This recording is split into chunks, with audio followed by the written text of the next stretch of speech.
Okay, so I've added a little bit of extra reinforcement to my countertops. Pretty sturdy.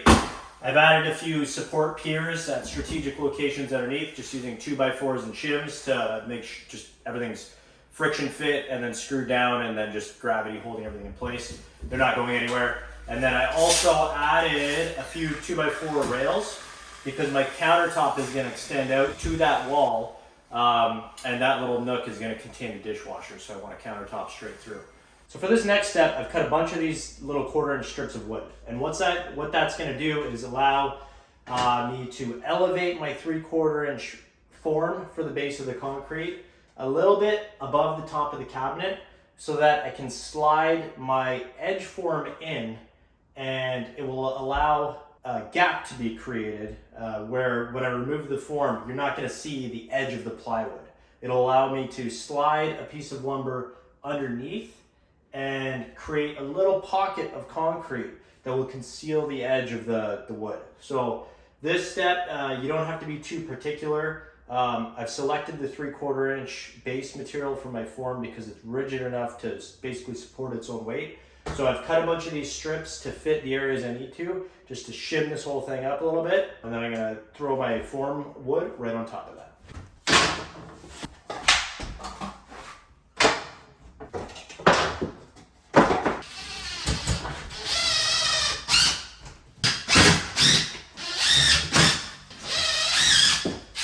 Okay, so I've got my shim course all installed. Now I'm ready to cut my melamine sheets and lay them right on top.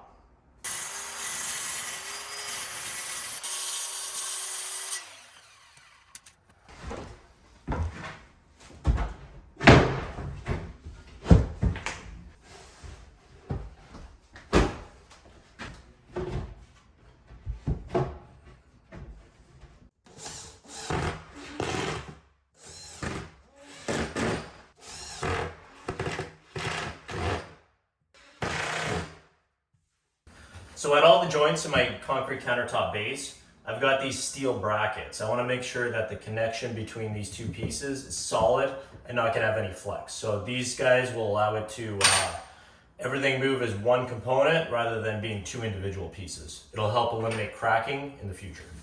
Basically, rather than purchasing a prefabricated edge form, which you can do online but they're expensive, I decided to try and make my own edge out of extra lumber and materials I had laying around. So the way that I've done that is I've used that leveling course on the bottom to create a buffer, and then I've got my 3/4 inch board, and I'm actually going to have my edge form is going to consist of two pieces. I'll cut it to a certain depth, which I still need to determine exactly what it's going to be because I want to create about an inch overhang. But I'm essentially going to have something like this. I'm going to have a piece of melamine wood on the outside to create a nice beautiful edge, and then the bottom is going to be a piece of this 1/4 inch. It's actually going to slide in. There you go. Once I get this all secured in place, it should be a little bit easier to work with. But I'm essentially going to slide this edge in. Everything will be even and equal. And once I pour my concrete, I'll have an overlap edge, and I'll simply be able to slide this piece and pull it right out, exposing that beautiful concrete edge. It's the plan anyway. So guys, I need to rip about 10 or 15 strips into this melamine material. I want to do it very quickly and accurately. In order to do that, I'm going to use my Trowel rip guide. This thing just bolts right out of my skill saw and basically turns this thing into a table saw.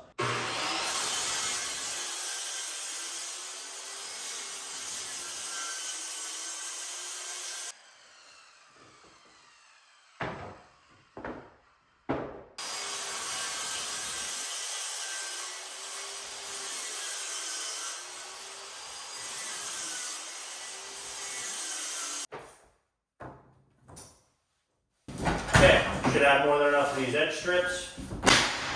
Bring these guys up a little bit. Now I'm going to cut my 1/4 inch material.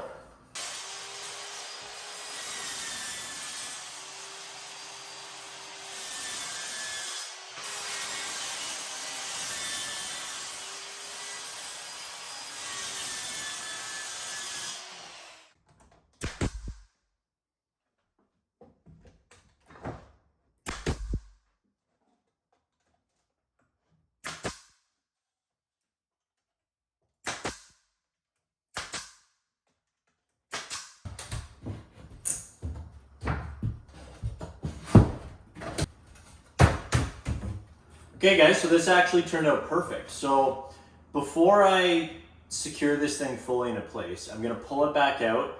I'm gonna add some form oil on the inside of the plywood so that this will strip off easily once I cast the concrete in place. I don't want the plywood to get wedged underneath of this and not be able to get it out. And then I'm also gonna verify that I have a 1-inch reveal along the whole length of this thing to make sure I have a nice even front face of the countertop. There's lots of room for adjustment with this type of method, so I can kind of weave it in and out as I need to. And then finally, this little bit of overhang that goes underneath, before I pour the concrete, I'm gonna secure that in place with a very short screw so that this front form is not able to move when I'm actually placing the concrete. Because this front face is gonna take a lot of vibration and tapping during the pour, so I don't want it to move.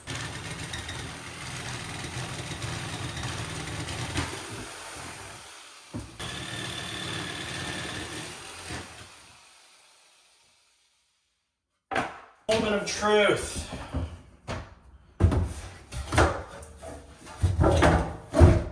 Now, just add 1.25 inches of concrete to this thing and we'll be good to go. So this may seem a bit counterproductive, but I actually want to put that wood I just finished cutting out back in place. The idea behind that is I'm going to use that as a temporary form during my pour to support some styrofoam that I'm going to install above it to actually leave a void in the concrete where the sink is actually going to go. And once the concrete is done pouring, I'll be able to remove that wood again, now that it's been cut free from the surface, without shaking up the concrete. And the wood should just pop out from beneath with the styrofoam I use for the interior mold, and it should leave a nice crisp, clean edge and perfect opening for my sink.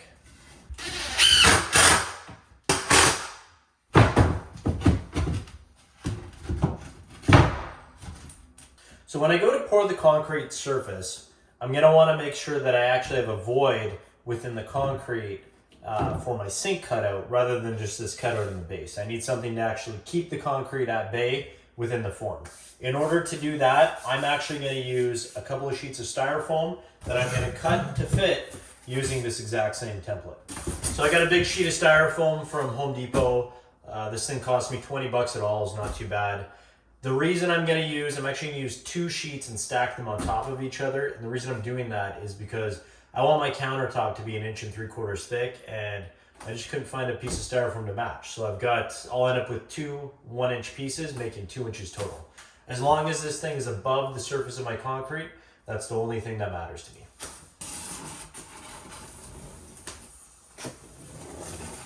Gonna slowly work my way all the way around the perimeter of this cut.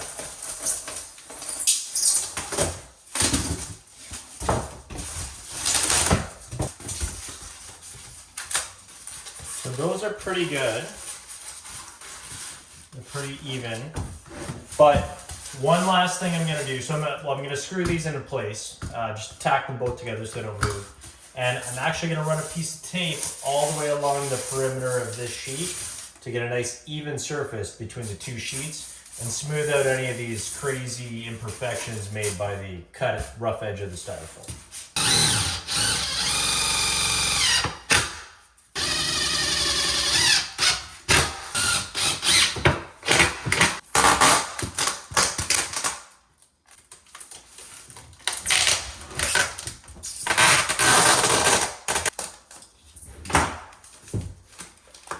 All right, this is installed, looks great. Now I'm gonna clean this whole area up, give it a vacuum, and then install the reinforcing. So in order to reinforce my concrete countertop, I'm gonna use this 6x6-inch steel mesh. This stuff works great. It's a tried and true product. People have been using it for decades without issue. I prefer to use this over some of the more recent materials, which are like different types of fiberglass grids and stuff like that. I know this works, this stuff is cheap, I was able to pick it up no problem, and it's pretty easy to install. So I'm actually just going to lay this out exactly where I want it to go. Because I have so many cuts to do, and I still need to do all the cutouts for the sink, I'm actually going to go ahead and get out the angle grinder to quickly zip this.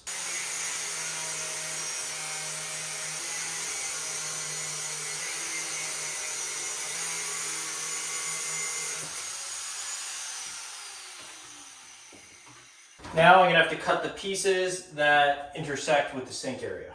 So for this reinforcing, you don't want to cut it right at the face. You want to leave it back a few mils to half an inch to an inch if you can. The reason behind that is you don't want this bar to be sticking out of the concrete or just be set right underneath the concrete, because then you'll have a weak area of concrete. You need a certain amount of coverage around the entire reinforcing steel to get that strength.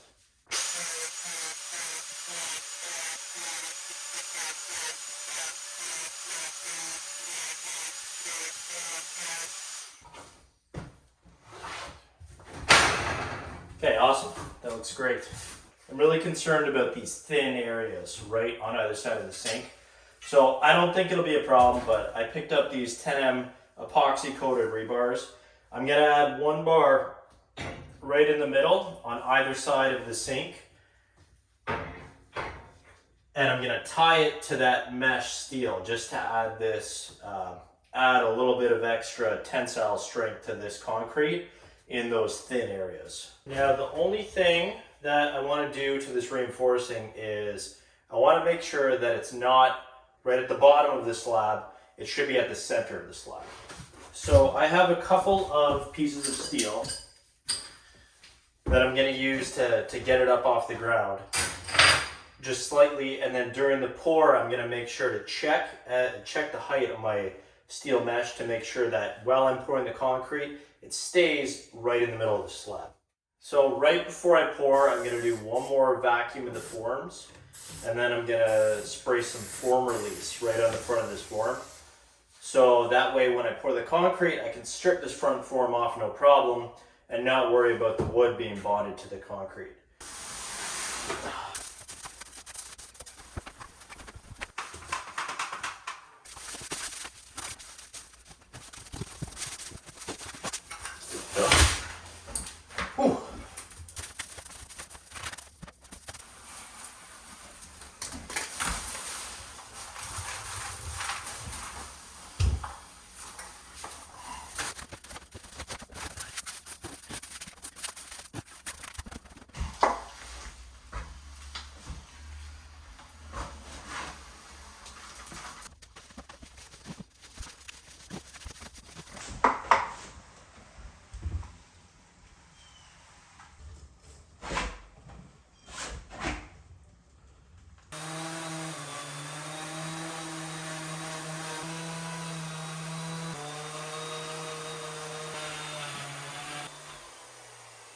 Okay guys, so it's been about 40-ish minutes since I placed this concrete. I've gone over it once with the mag float. I'm gonna go over it again with the steel trowel. But you can see it's still pretty creamy. It'll probably be hard to tell, but if you get on this too soon and really start with that steel trowel, you're gonna get all these little air bubbles that pop up that you're gonna have to kind of go over and then back drag to make sure they're really smooth. So that's how you can really tell that you're on it too soon. Best thing to do is just let it sit for a little while before you really get on it. This is sat for probably about an hour to an hour and a half now. And I've just done a little test on the surface with the steel trowel. And this is just perfect. So it's set up enough, I can get a nice, beautiful, smooth trowel finish. So I'm gonna go ahead and hit this entire thing with the finishing trowel one or two more times, and we'll see how it looks. Okay guys, so that's a wrap. I'm about finished for today. I'm gonna come back tonight, strip off this edge form, and probably give the surface a nice once over with the steel trowel to give it a nice smooth but textured steel trowel finish.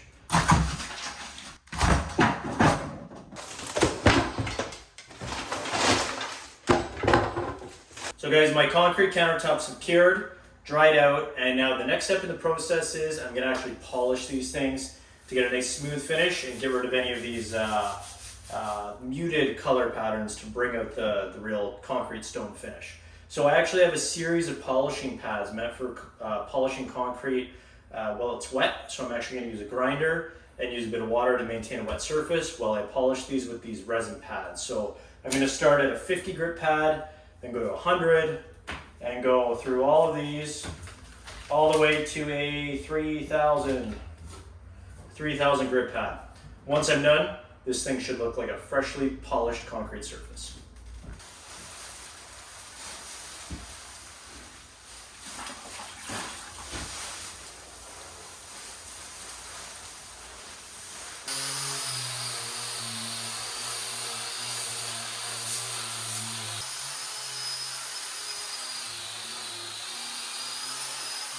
Okay guys, I've got my countertop all polished up. The next step is I'm actually going to use a satin sealer. So what I have here is the Buddy Rhodes acrylic based satin sealer finish. Basically just apply this with a microfiber cloth, wipe on a thin film, let it dry, let it sit for at least 20 minutes between coats, and you're probably going to have to do 5, 6, or 7 coats to get a nice satin, consistent satin finish.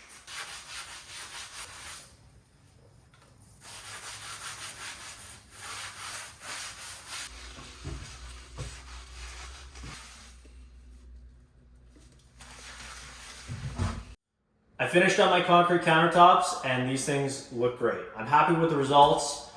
Overall, the process was a lot of work, but it was also a lot of fun. I learned a lot about pouring these things along the way and different types of finishes that you can use. So I'm going to be doing a few more videos like this in the future. If you guys want to see more of this type of thing, please subscribe so you don't miss it. See you next time.